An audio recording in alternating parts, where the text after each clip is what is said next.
Hello everybody, welcome to Deepak tuition centre. आज के video में हम लोग सीबीएसई 10 का जो मैथ्स का पेपर है 2024-25 का उसका सॉल्यूशन की आंसर की डिस्कस करेंगे। क्योंकि वीडियो बहुत लार्ज हो जाएगा तो इसलिए हम लोग सिर्फ सेट 1 सेट 2 सेट 3 का अलग अलग वीडियोस में और जो section A B C D E है उनका भी अलग अलग वीडियोस में डिस्कशन कर रहे हैं। लास्ट हमारा case study based questions, 3 questions होता है। So a garden designer is planning a rectangular lawn that is to be surrounded by a uniform walkway. तो ये हमारा रेक्टेंगुलर लॉन है और ये एरिया उसका एक्स्ट्रा वॉकवे है। ठीक है। The total area of the lawn and walkway मतलब पूरा बड़ा वाला रेक्टेंगल का एरिया 360 स्क्वायर मीटर्स है। The width of the walkway same on all sides x लेके। Dimensions of the lawn itself are 10 और 12 और 10। सब कुछ बढ़िया से गिवन है।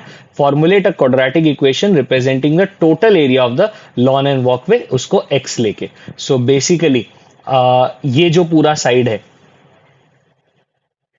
ये 12 यहां से लेके यहां तक प्लस एक्स, तो 12 प्लस 2x। वैसे ही ये वाला side 10 plus 2x। So formula के अनुसार 12 plus 2x into 10 plus 2x should equals to 360। वैसे तो मैं जनरली सीधा ब्रैकेट्स खोल देता हूं, लेकिन यहां पे मेरे को 2 कॉमन दिख रहा है और कॉमन लेने से मेरे को फायदा यह है कि बाद में काटने में आसानी होगा। इक्वल्स टू 360, 2 से काटेंगे 180, 2 से काटेंगे 90। सो अब ब्रैकेट ओपन कर देते। 6 5 जा 30 plus 6x plus 5x plus x square equals to 90। तो x square plus 11x plus 30 minus 90 is minus 60 equals to 0। तो पहला पार्ट हो गया, सिर्फ क्वाड्रेटिक इक्वेशन बनाना है। पार्ट 2 का a, solve quadratic equation to find the width of the walkway x. वैसे अगर दोनों पढ़े, if the cost of paving the walkway at the rate of 50 per metre per square metre is इतना, calculate area of the walkway. मैं तो second वाला ही attempt करता, क्योंकि फर्स्ट में मेरे को क्वाड्रेटिक मिडिल टर्म फैक्टराइज करना पड़ेगा। इसमें सिंपली 12,000 बाई 50 करेंगे, आंसर आ जाएगा। बट ठीक है, फिलहाल पहले ये भी कर लेते हैं। पार्ट 1, इसको मिडिल टर्म फैक्टराइज करेंगे तो मेरा आएगा x plus 4 x minus 15 equals to 0। तो x का वैल्यू या तो -4 या तो 15। ऑब्वियसली -4 पॉसिबल नहीं है, तो x का वैल्यू 15। तो हम लोग को पूछा है विड्थ ऑफ द x 15 मीटर। यहां पे अगर हम लोग एरिया निकाले, area of walkway, so area is basically cost divided by rate which is 12,000 divided by 5 0 50। एक जीरो कट गया और 5 से कटेगा 240, तो 240 मीटर स्क्वायर। सेकेंड वाला मच इजियर है, बट पहला वाला भी कोई खराब नहीं है। क्वाड्रेटिक इक्वेशन अगर राइट बना है तो आराम से उसका फैक्टराइजेशन हो जाएगा। Perimeter of the lawn, do remember lawn का डायमेंशन सिर्फ 12 और 10 है, एक्स का कोई लेना देना नहीं है। पेरीमीटर का फॉर्मूला होता है 2l प्लस बी, मतलब 2 12 plus 10, that would be 2 into 22, that is 44 metres. तो बहुत ही इजी सवाल बना के दिया। Next, a lighthouse stands tall on a cliff by the sea, watching over ships pass by. One day, a ship is seen approaching the shore from the top of the lighthouse. Angle of depressions of the ship, diagram भी बना के दिया। खाली हम लोग को ये बताना है कि ये 50 मीटर्स है। ठीक है, इस इंफॉर्मेशन के आधार पे find the distance of the ship from the base of the lighthouse when it is at point Q. तो क्यू ए निकालना है मेरे को। एंगल ऑफ डिप्रेशन 45 डिग्री है, तो अगर ये 45 है तो ये भी 45 है। सो tan 45 is equals to AB by QA। tan 45 का वैल्यू 1 होता है, QA को इधर ट्रांसफर कर देते हैं और AB का वैल्यू 50 गिवन है। पहला वाले का आंसर हो गया 50। Major angle PBA। PBA मतलब ये वाला एंगल पूरा तो 90 होता ही है, ऑब्वियस है। वैसा सिचुएशन में ये 60 डिग्री हो गया। दूसरा सवाल हमसे पूछा है QBA। QBA मतलब सिर्फ ये वाला पार्ट। क्योंकि ये 45 गिवन ही है तो ये वाला पार्ट भी 45 हो गया। ऐड करके 90 डिग्री आएगा कॉम्प्लीमेंट्री एंगल से। इसका वैल्यू 60 डिग्री, इसका वैल्यू 45 डिग्री। बहुत ही इजी सवाल। Find the distance travel by the ship between the points P and Q। P से Q में क्या डिस्टेंस ट्रेवल किया? P से Q में जो डिस्टेंस ट्रेवल किया that would B PA minus QA, QA हमने ऑलरेडी निकाल लिया 50 मीटर, पीए भी निकाल लेते हैं।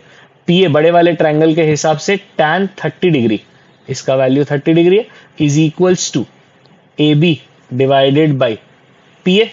tan 30 का वैल्यू 1/√3 होता है, क्रॉस मल्टीप्लाई करेंगे, PA equals to 50√3 metres. So distance travelled is equals to 50√3 minus 50। So effectively 50 common लेंगे, √3 माइनस 1 मीटर्स। क्योंकि क्वेश्चन में √3 का वैल्यू दिया नहीं है तो ज्यादातर टाइम्स हम लोग को बोला जाता है ऐसे ही छोड़ दो, लेकिन अगर डालने का मन भी करे तो डाल सकते हो, कोई प्रॉब्लम नहीं है। तुम कुछ एक्स्ट्रा ही लिख रहे हो, √3 का वैल्यू 1.732 ले सकते हो, इसमें पुट करोगे, जो आंसर आएगा वो फाइनल हो जाएगा। तो उसमें कोई प्रॉब्लम नहीं है, तुम चाहो तो ये कर सकते हो, नहीं करो तो भी कोई दिक्कत नहीं है। If the ship continues moving towards the shore and takes 10 minutes to travel from, तो time taken is 10/60, which is 1/6 hours from Q to A. Distance from Q to A is 50 meters, क्योंकि हमको kilometre per hour में काम करना है, तो divided by 1000 kilometre, ये कटेगा 5 से कटेगा 20। सो डिस्टेंस हो गया 1/20 किलोमीटर। हम लोग को स्पीड चाहिए, speed is equals to distance by time. So 1/20 into 6/1, 10 3, तो 0.3 किलोमीटर पर आवर। पर्सनली अगर मेरे कोई ऑप्शन मिलता तो मैं तो बी ही अटेम्प्ट करता, मच इजियर है, और √3 का भी झमेला नहीं है, वैल्यू डाले नहीं डाले, नहीं डालने से क्या पता मार्क्स काट ले। 99% नहीं काटना चाहिए, बट अगेन पॉसिबिलिटी है, तो उससे ये मच इजियर है। Indian Meteorological Department observes seasonal and annual rainfall subdivisions of the country. It helps to compare. यहाँ पे हम लोग को एक टेबल दिया हुआ है।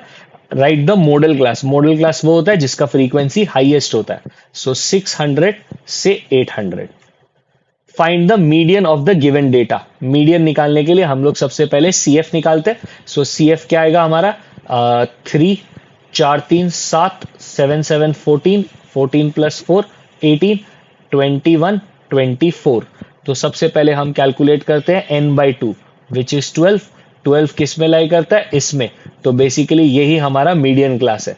तो मीडियन का जो फॉर्मूला है, मीडियन इज L है 600 plus n/2 which is 12 minus CF0 which is 7 divided by F1 which is 7 into class interval का गैप विच इज 200। सो यहां पे आएगा 5/7 इंटू 200, मतलब 1000/7।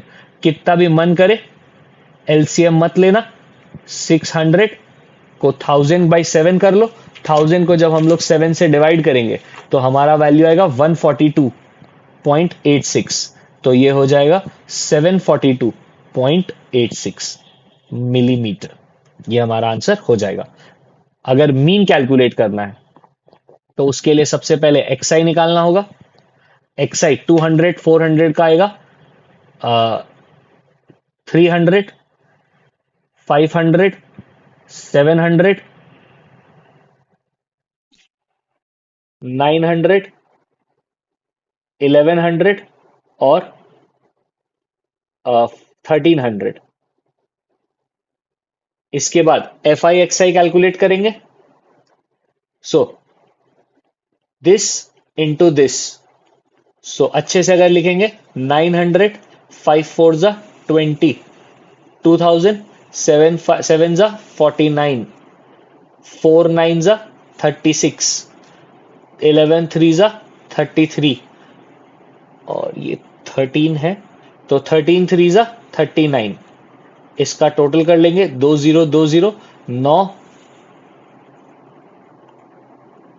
9 9 9 और 6 7 8 9, 9 4 जा 36, 6 3 कैरी, 3 4 5 6 7 8 9 10 11 12 13 14 15 16 17 18, 18600। सो मीन का फॉर्मूला होता है, mean is equals to summation FI/XI which is 18600 divided by summation FI which is 2400। तो 186 00/24 करेंगे तो आएगा 775। तो ये हमारा मीन हो जाएगा। दोनों में से कोई भी कैलकुलेट कर सकते हो, दोनों ही बराबर लेवल पे है, कोई खास ऐसा यूनिकली डिफिकल्ट नहीं है। If the sub division having at least 700 mm rainfall during monsoon, at least 700 800 मतलब 800 या 800 के ऊपर, इसको गुड रेनफॉल बोलते हैं। तो कितने डिविजन्स को गुड रेनफॉल आया? 800 या 800 के ऊपर, ये वाला एरिया मतलब गुड रेनफॉल वाला है 4 + 3 + 3, दैट इज 4 3 7, 7 और 3 10। तो 10 ऐसे डिविजन्स है जिनको गुड रेनफॉल मिला है। सो पेपर बहुत ही ईजी बनाया था। आई होप सबके अच्छे नंबर आ रहे होंगे।